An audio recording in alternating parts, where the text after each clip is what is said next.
I know Fingerprints of the Gods you released in the 90s. It was 1995. That's when I first read it, and I became obsessed.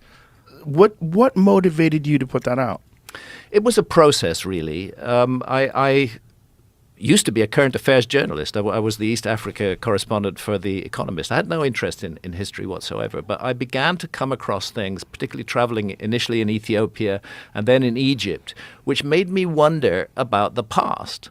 And, standing in front of the Great Pyramid of Egypt is an awe-inspiring experience, especially when you've never seen it before. And in 1989, when I first saw it, I had never seen it before. 6 million tons, 481 foot high, 13-acre footprint, this massive thing. And archaeologists are saying it's just the tomb of a pharaoh, and yet no pharaoh's body was ever found inside it, or indeed inside any ancient Egyptian pyramid. There had to be another explanation. And I've always been a contrarian. I've always tried to give an opposite point of view. I hate it when there's just a single narrative that says this is the truth and there is no other truth. And so I felt it was important to start giving an alternative point of view, and I started to look into it in depth. Could there be something missing from the story of our past? And that's why I ended up writing Fingerprints of the Gods, to put that information before the public, to allow people access to information that they had not had access to before, and to begin to think for themselves instead of just accepting the word of the so-called experts. The experts know a great deal. I couldn't do anything I do without the work that archaeologists do, but they shouldn't be given a monopoly over the story of the human past. Our past belongs to us. It belongs to all of us. And everybody, whether they're an academic or whether they're a man in the street, they've got something to contribute to the idea of our past.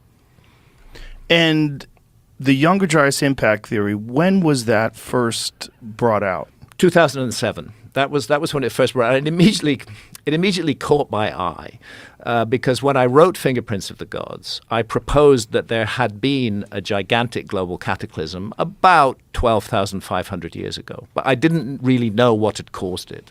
I suggested a number of possibilities, and then suddenly in 2007, out comes this hypothesis with mainstream backing by mainstream scientists, saying that it looks like there was a series, not just one impact, but multiple impacts all over the Earth around 12,800 years ago that caused this cataclysm. And I began to follow that theory. And by about 2013, it became clear to me that these scientists were onto something really big. And I dived back into it and ended up writing another couple of books, Magicians of the Gods and America Before, which we talked about on your show back in 2019, just to try to put that information out there. And it's fascinating, really, very lazy, the way that archaeologists react to an alternative point of view. In my case, they almost never get to grips with the material that I've put out there in the books. They just say, oh, Hancock, he's a pseudoscientist. He's a fraud. He's a liar. But they never say why I'm a pseudoscientist, why I'm a fraud, or why I'm a liar. They just throw those words out, and you go to Wikipedia, and that's what you see. And the point about Wikipedia is that's the first place, if somebody hears my name or hears about my ideas, first place they're going to go have a look is Wikipedia. And immediately they're going to get turned off. And you can't edit my Wikipedia page. They've locked it, and it's controlled by a group of academics. So I do find this incredibly irritating. But the only thing to do is to keep on going. And this is why, frankly, Joe, your show has been so important, because you're one of the very few people who's allowed this information to get out to the general public, this contrary information which the mainstream doesn't want to hear. You're a powerful platform that's allowed this information to reach so many more people than it otherwise would have reached, and I'm grateful to you for that. Well, I'm grateful to you guys. I'm really grateful, because it's such an exciting notion. It's such an exciting idea, and it makes sense when you look at these incredible structures that we don't really have an explanation for. Mm-hmm. And when we think about the conventional dating of modern history and modern civilization, they want to put it at around 6,000-ish years ago. That's right. That's right. And then, that was the view really for decades, that civilization began about 6,000 years ago. And before that, there was no such thing as civilization. And they say that the first big megalithic structures were created by societies that were already agricultural societies. So they were generating surpluses, which allowed specialists to have the time to learn how to be architects and engineers and builders. But then suddenly, out of the blue, and we've got an episode on this in the series, comes Göbekli Tepe in Turkey, which is 11,600 years old. It's 5,000 years old than the supposed oldest megalithic structures, and it's a fucking enormous megalithic structure, probably the biggest megalithic structure on Earth, because so much of it is still underground, although we know what's there because of ground-penetrating radar. Highly sophisticated, 20-ton pillars, beautiful astronomical alignments.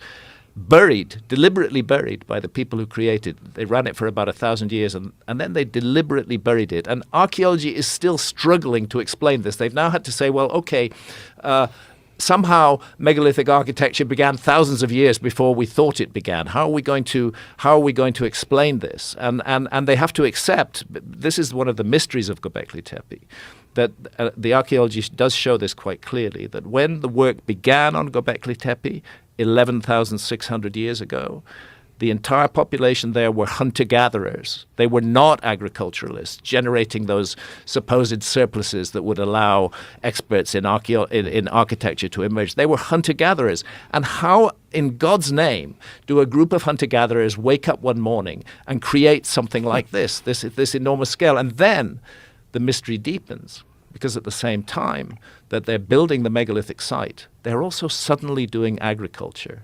And I look at that as a contrarian. And I say, I actually don't think that this was something that was just dreamed up overnight by a group of hunter-gatherers. I think I'm looking at a transfer of technology.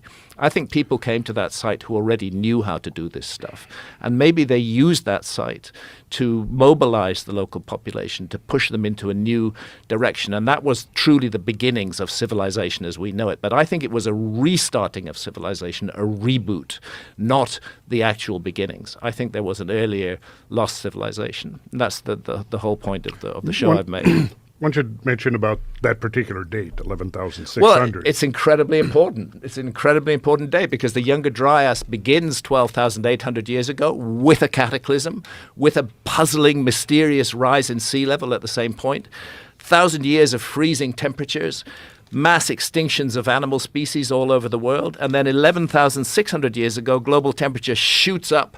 The last of the ice caps collapse into the sea. Sea level rises enormously. That is the date that work starts at Göbekli Tepe. And it's a point I've made many times, but it's really worth making because archaeologists roll their eyes every time you say the word Atlantis.